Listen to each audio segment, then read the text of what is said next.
Olha, a Ordem dos Advogados do Brasil terá eleições ao final deste mês. E 4 chapas estão na disputa eleitoral. Nós já fizemos aqui a entrevista com algumas dessas chapas, encabeçada pelo doutor Celso Barros Neto, outra encabeçada pela doutora Georgia Nunes. E hoje nós vamos falar com o candidato à presidência pela chapa 2, candidato Carlos Henrique, que já está aqui conosco, candidato à presidência da Ordem dos Advogados do Brasil, secção Piauí. Doutor Carlos Henrique, boa tarde, seja bem-vindo aqui ao Jornal do Piauí. Qual o compromisso que o senhor já pretende assumir desde agora com os advogados que participarão dessa eleição, da escolha do novo presidente? Boa tarde, Joelson. Boa tarde, telespectadores. Nosso compromisso, primeiramente, é com a advocacia.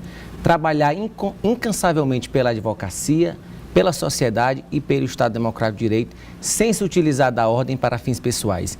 Esse é o compromisso que assumimos de plano e de público com toda a sociedade, a advocacia piauiense. A advocacia do estado do Piauí, ela tem uma característica: maior parte dos advogados, evidentemente, estão na capital, mas 30% aproximadamente no interior do estado. Como garantir que haja tratamento igual para esses advogados? Como fazer com que quem está no interior também possa ser atendido pela Ordem dos Advogados do Brasil? Importante ponto, Gelson, porque o advogado do interior do estado paga a mesma anuidade do advogado da capital. Iremos aproximar o advogado do interior da seccional. De que forma? Através de um aplicativo do OAB Piauí. Qualquer advogado, esteja ele em Cristalândia, esteja ele em Cajueiro da Praia, qualquer reivindicação que ele tenha, qualquer problema no seu dia a dia da advocacia, ele terá acesso, através desse aplicativo do OAB Piauí, à ordem. Fará sua reivindicação para a ordem e a ordem, o funcionário da ordem, distribuirá essa reivindicação para as comissões temáticas necessárias. Com isso, traremos a advocacia para dentro da ordem, fortalecendo a ordem e também revitalizaremos as comissões, que foi um ponto que deixou muito a desejar nessa atual gestão. Sabemos que as comissões são a porta de entrada para a jovem advocacia dentro da ordem. Como é que essa jovem advocacia entra através das comissões, doutor Carlos? Porque hoje existe uma cláusula de barreira. Inclusive, o Conselho Federal agora aprovou, o fim da cláusula de barreira, mas precisa de uma legislação para poder passar a vigorar. Hoje, para ser conselheiro seccional, o advogado tem que ter pelo menos 5 anos. E nas comissões não é necessário esse período mínimo para integrar as comissões e fazer parte da ordem, contribuir para a advocacia e para a sociedade através das comissões temáticas. A advocacia tem sido uma carreira desejada por muitos jovens estudantes. Como fazer para que também esses jovens estudantes possam usufruir ou perceber desde já que a Ordem dos Advogados do Brasil tem condições de atender aos anseios daqueles jovens que almejam o futuro? Através de campanhas, juntamente com a comissão da OAB na universidade, iremos revitalizar também. Temos projetos para a jovem advocacia, como, por exemplo, a implementação do escritório modelo, através do qual um escritório se cadastrará perante a ordem e o jovem advogado terá uma experiência de pelo menos um mês para vivenciar a advocacia no dia a dia. Também abriremos salas de estudo descentralizadas para trazer aquele jovem advogado que muitas vezes estuda para concursos e poder ter uma possibilidade de estudar em sua região. Abriremos salas de estudo na Zona Sudeste, Zona Sul e Zona Norte, como também abriremos salas de estudo nas subseções, Joelson. A grande maioria das subseções possuem salas ou não utilizadas ou subutilizadas. Abriremos salas de estudo para as subseções, para aproximar o jovem advogado que muitas vezes estuda para o concurso para com a ordem, trazer ele para dentro da ordem, porque nossa meta é defender a advocacia no seu sentido mais amplo. Seja ele o advogado militante que é representado por nossa diretoria, advogados militantes que vivem exclusivamente da advocacia, seja ele o advogado concurseiro.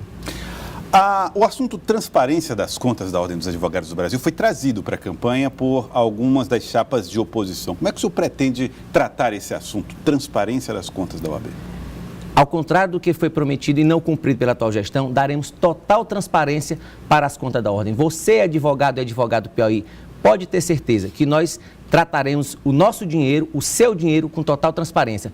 Efetivamente, reduziremos gastos. E não, até mesmo porque a situação financeira da ordem não é segredo, foi o próprio Conselho Federal que a atestou, é uma situação delicada. Reduziremos os gastos, trabalharemos com responsabilidade, sempre em prol da advocacia. É possível reverter a situação de crise que foi, o senhor não é o primeiro a falar desse assunto, que o Conselho detectou esses problemas. É possível reverter isso de que maneira? Arrecadando mais, gastando melhor? Como é que o senhor pretende fazer isso? Através de gastos mais específicos e reduzindo alguns gastos.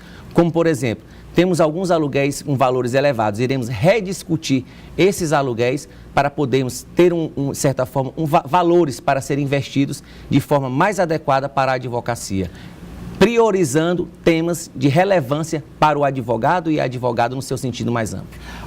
A Ordem dos Advogados do Brasil se transformou numa instituição que não só defende ou discute o interesse do advogado, mas uma defensora da sociedade em determinados momentos, a ponto de se confundir em termos de força com alguns poderes. Como é que o senhor pretende fazer com que a população inteira, e não só os advogados, possam perceber a importância da OAB? Esse ponto também é um diferencial da nossa chapa. Nós possuímos uma independência, não somos vinculados a partidos políticos, a governo do Estado, a prefeituras. Então, trabalharemos por quem realmente temos que trabalhar, a advocacia, a sociedade e o Estado Democrático de Direito. Iremos sempre atuar perante a sociedade, garantindo seus direitos, coisa que essa atual gestão, infelizmente, deixou muito a desejar, até mesmo por sua vinculação. Quais são as metas que o senhor tem para a CAAP? CAAP, iremos rediscutir o plano de saúde do advogado e da advogada. Hoje, o nosso plano, o advogado, é o segundo maior contrato da empresa que lá está. Iremos rediscutir para dar um desconto maior. O desconto hoje é muito baixo. Então, sentaremos com a empresa para rediscutir esses valores. Se não obtivermos êxito, daremos a oportunidade para outras empresas ofertarem seus serviços também do plano de saúde para o advogado. Iremos revitalizar o Clube da OAB Piauí e torná-lo rentável financeiramente. Iremos também expandir os serviços da CAAP Transfer para a Justiça do Trabalho e também expandir os serviços da CAAP para o interior do Piauí, porque, como disse anteriormente, o valor pago da unidade do advogado interior é o mesmo da seccional. E, para finalizar, iremos abrir na sede da OAB o Espaço Criança, possibilitando que qualquer advogado do Piauí, ao vir despachar seu processo, ao vir realizar uma audiência que não tenha como deixar seu filho, possa deixá-lo na nossa casa, na OAB, que é a casa de todo advogado ou advogada, a Casa da Cidadania. Eu queria agradecê-lo, candidato Carlos Henrique, advogado, candidato a presidente da OAB Seccional Piauí, pela Chapa 2, que, aliás, usa como lema Rumo Novo. Eu queria agradecê-lo e deixar o senhor à disposição para as últimas considerações aos advogados que vão votar na próxima eleição. Gostaria de fazer um apelo a você, advogado e advogado do Piauí. Vamos dar um rumo novo à ordem que realmente represente a maioria da advocacia. A maioria da advocacia que não é composta por advogados que pertencem a grandes escritórios, que não é composta por advogados que possuem ligações com partidos políticos, que não é composta por advogados que possuem grandes contratos. Advogados militantes que diariamente lutam para pagar suas contas no final do mês. É esse modelo de gestão que iremos implementar. Iremos trabalhar para a advocacia no seu sentido mais amplo. Por isso, meus amigos, dia 24, deem um rumo novo para a OAB. Vote Chapa 2. Queria agradecê-lo, doutor Carlos Henrique. Muito obrigado pela participação conosco aqui no Jornal do Piauí. Eu te agradeço, Joelson. Muito obrigado. Um grande abraço.